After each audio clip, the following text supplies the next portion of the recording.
So we're going to back into your cooking. You have said that you like to say that you talk about art of eating and cooking.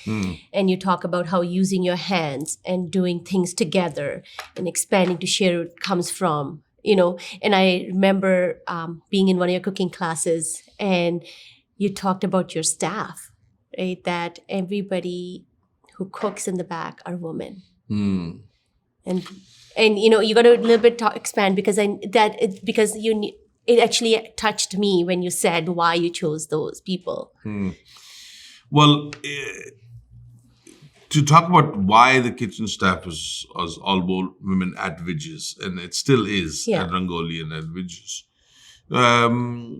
was something that Miru and I, when we opened the restaurant up, had to do, which was we had one auntie that came and cooked the food, and she said, Vikram, I will take care of the kitchen.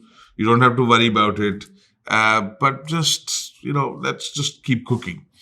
And it almost became like every time I needed another staff, somebody was somebody's auntie, or somebody was somebody's daughter-in-law, or somebody was somebody's cousin. Yeah. So it became like they all became a family. So it was like a little family that would come to work together because they were all related. They would carpool, and then they would come to the restaurant.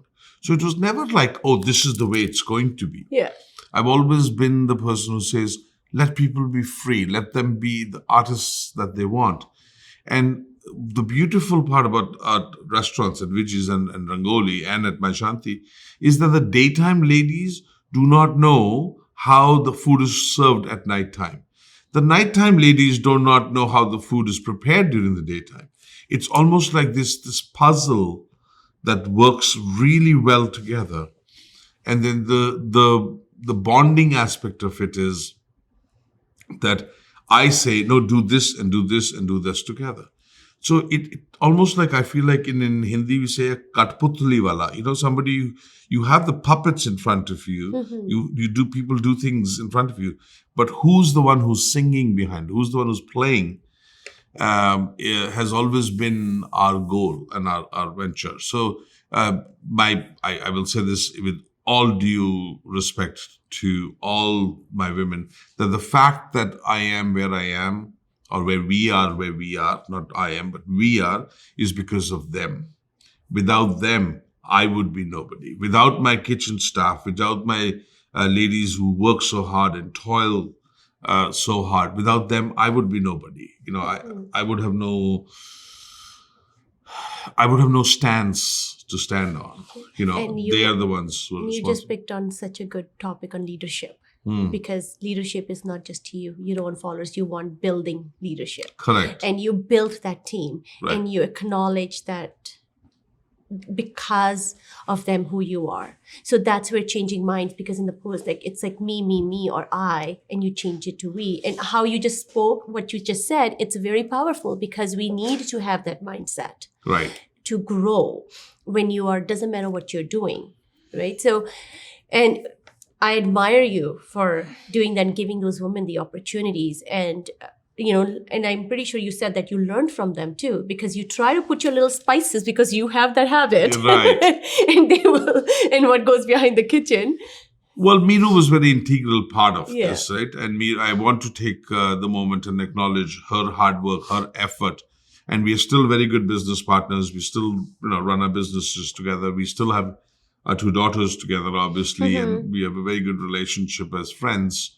But I don't want to take it away. But she was the bridging. She was that, that beautiful glue that bonded between both of us. And don't get me wrong, I came from a very firm schooling, like education, and this is the way it is done. And so I had very rough edges at times, and I still have them sometimes, Sometimes I get upset, but I'm like that coach who gets upset, but at the end, we always huddle each other at the end of the night, And so she came from a different approach. I came from a different approach, and it worked really well, and it has worked so well so far. But it doesn't come without challenges. Sometimes, allowing people to speak their mind and listening to them, at the end of the day, you still have to make that decision. of what is the right decision. So you are that engine, that is driving that train down the lane, and at what speed you're going to go is still determined by you. So you're going to agree to that saying when they say a successful man always has a strong woman behind them to be successful? I'll be honest with you, I would say it differently. I would say it, beside every successful man, there is a woman. Oh, yeah. I guess I would take that way. Yeah, Yes. I would rather say behind. I would say beside. Beside. Yeah. Thank you for correcting, because that is another important part. We have to change the phrases how people talk about Yeah. women, not behind. They have to be beside. They are beside I us. agree to that. They're sitting equally, and they're part of our lives. And if any man thinks that he can do it on his own, I think you're sadly mistaken. And the other, going back into your restaurants, like you have, and that's one thing I had to really pick, because you're one owner a restaurant where you cannot make reservations. Right. You are known for that. It doesn't matter. It's a Prime Minister of Canada, it's a Premier, or it's a Martha Stewart. It doesn't matter which actor comes. They still have to wait in lineup. Yeah. And you're limited seating. But you treat your people so well who are standing in the lineup. Correct. Well, to be honest with you, this aspect has changed a little bit over the years, and we do take reservations now. Okay. But the focus of why we take reservations is more to plan it for the staffing levels. But the idea of not taking reservations was about equality, that everybody was equal. It didn't matter to me who they were, where they came from, how much money they had. I wanted everybody to be given the same respect. Because for me, a teacher that teaches my kids to be a great human being, or a mother, or a nurse, or somebody who's not in the main limelight of work, should be given the same respect and love.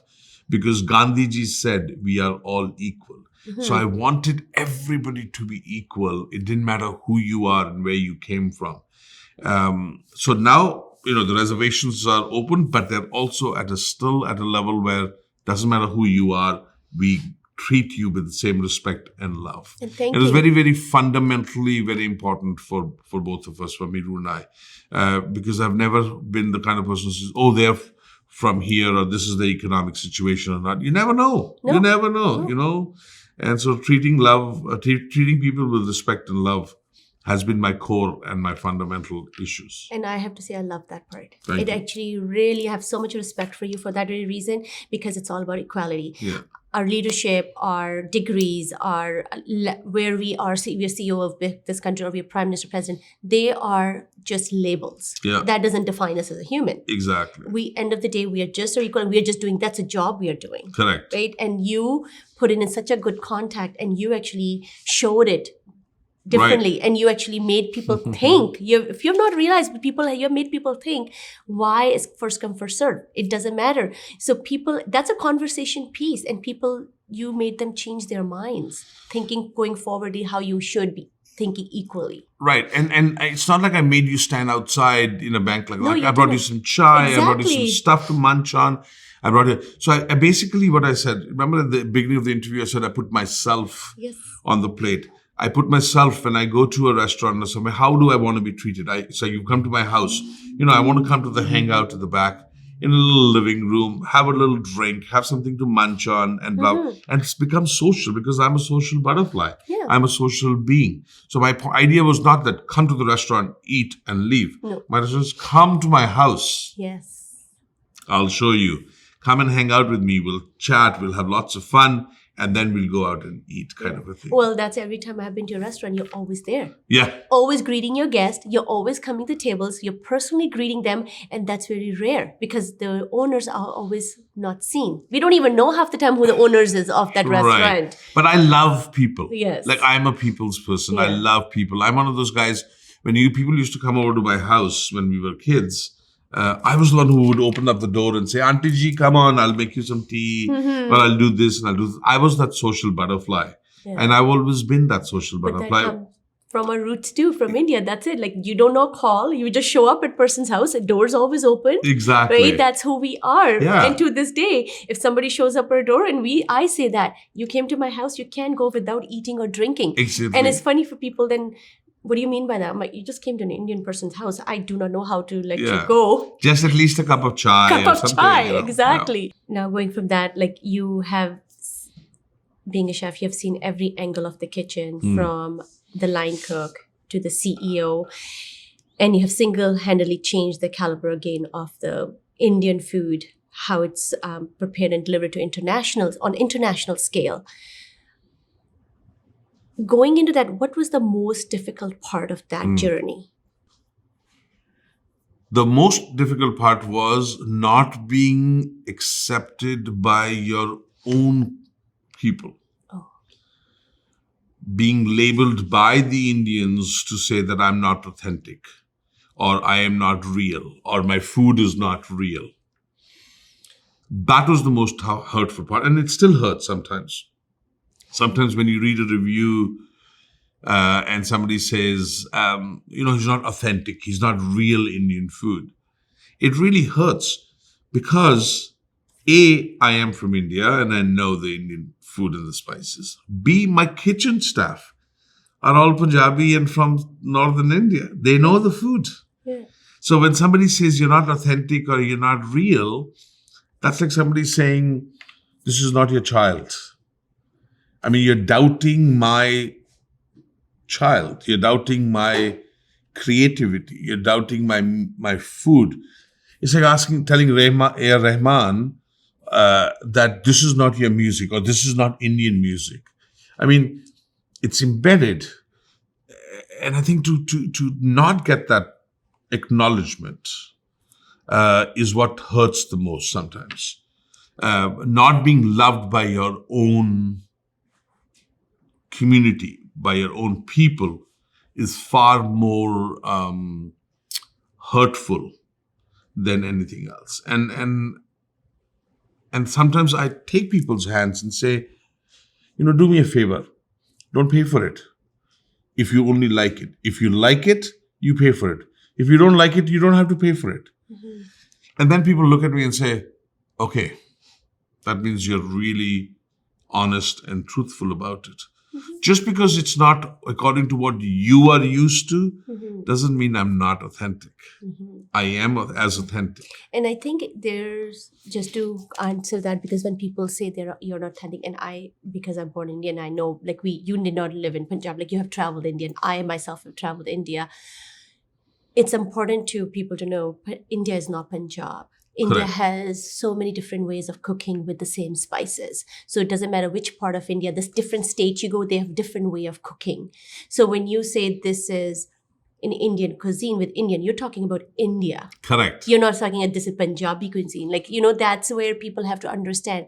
You're giving, because in BC, we have majority of people are from BC, but it's important to know that India is such a diverse country within itself, and how we cook with the spices, how every state has its own way of cooking, and you bring that together, right, in your restaurant. That's what I've noticed, because I ate it and I loved it, because I'm like, oh my God, coconut curry. I'm like, oh my God, this is I remember eating that when I was in Tamil Nadu. I remember, right? And you bring that, and my memories come back because I have traveled. Yeah. So I truly enjoy, but you have to know that you actually bring Indian cuisine to the table. Well, I just got back from India, and I'm lucky just recently, almost 10 days ago. And looking at the vastness of that southern Indian, the use of the coconut milk, the use of the fish, use of the curries, you're right, exactly. I didn't want to, as I said, and I think all throughout I've always said, I don't want to be pigeonholed into one style of it. Yeah. I wanted to soar. I wanted to flourish. I wanted to showcase all of India. Exactly. And I think maybe my next goal would be to showcase all of Asia, all of Southeast Asia. Okay. Maybe I'll cook Singaporean food. Maybe I'll cook Malaysian food, to showcase that cuisines don't have boundaries. No. Cuisines don't need boundaries. They're like rivers. They need to constantly flow and change. Yes. You might have obstacles in front of that. Somebody might put a dam in front of you, maybe put a little stone in front of you. But your job is to still get to the ocean, to meet the ocean, because that's what rivers do. The cuisines are like rivers. They need to constantly flow and change and get to the ocean, which is, at the end of the day, to please the person who's come to enjoy the food. That is what cuisines are supposed to do. Love it. I just love it. How you explain. I can't wait for your different full-on cuisine. You just set the little new bar up, so you're going to be the world cuisine. Before we end, what is one spice that everybody should just have in their kitchen? Love. Love is the only spice that you need. Everything else can be changed. But if you don't love what you do, it'll never taste good. It doesn't matter. You could have the best caviar in the world. You could have the best wine in the world. You can have the best chicken in the world if you want. But if you don't have love and appreciation for that, doesn't matter. Sometimes, I've said this a long time ago, and it happened to me. It's a true wine. I was doing my sommelier program. I finished it. It was so expensive. So much work went into it. Failed it the first time, blah, blah, blah. And then when I actually passed, I went and bought like the most expensive bottle of wine, like $2,500 bottle of wine. And guess what I had it with? I made a dal and a roti, and I had this $2,500 bottle of wine with a dal and a roti. Because I didn't care at that time whether it matched perfectly, whether it went perfectly. I just said, this is what I want to do. This is what I want to enjoy. I want to enjoy this nice bottle of wine with my dal and my roti and my achar and with my pickles. And that's what I did. I loved it. And I love how you think outside the box all the time. That is so important. That's the creativity of you are. Yeah. Well, you know what? Thank you. My pleasure. Thank you for sharing your life. It was such an honor to learn about you and all the hard and good times, what you are today, what made you today, because it's so it's a new generation coming who want to be a new chef, who wants to take, they're learning from you that it's not going to be easy. These are things, but you can do it. You have to believe in yourself, and you have to believe that and these struggles will come. Not only can you do it, you can do it, but believing in the fact that whatever step you take should be towards your ultimate goal and your journey of life, of leaving a legacy behind. Yes. That is what the fundamental goal should be, is I want to be remembered to be that best friend that I had, the best husband, the best wife, the best uncle, the best aunt. Whatever you do, that's the legacy you should be remembered for. Not how much money you amassed. If you look at it, hardly anybody remembers who built Taj Mahal. If you ask Taj Mahal who built Taj Mahal, only the Indians would know. Yeah. But not many people know about it. But if you ask them, who got freedom for India, people will say, okay, Gandhiji did, Jawaharlal Nehru did, Bose did. Like, there are all people who risked their lives for a bigger cause. So have that focus of risking everything you have in your life for a bigger cause in life. Then you'll be successful. Yeah. Thank you. Thank you so much for giving us the time and being Pleasure, here. pleasure. Yes. Honored. Thank you for watching our show with Vikram Vij today. And I hope you really enjoyed this episode. And we will bring more episodes like this with other people. So thank you again for being here today and listening to our conversation. Thank you for watching. Click subscribe and hit the notification button to check out more on our content. We're going to continue this conversation on amangill.com.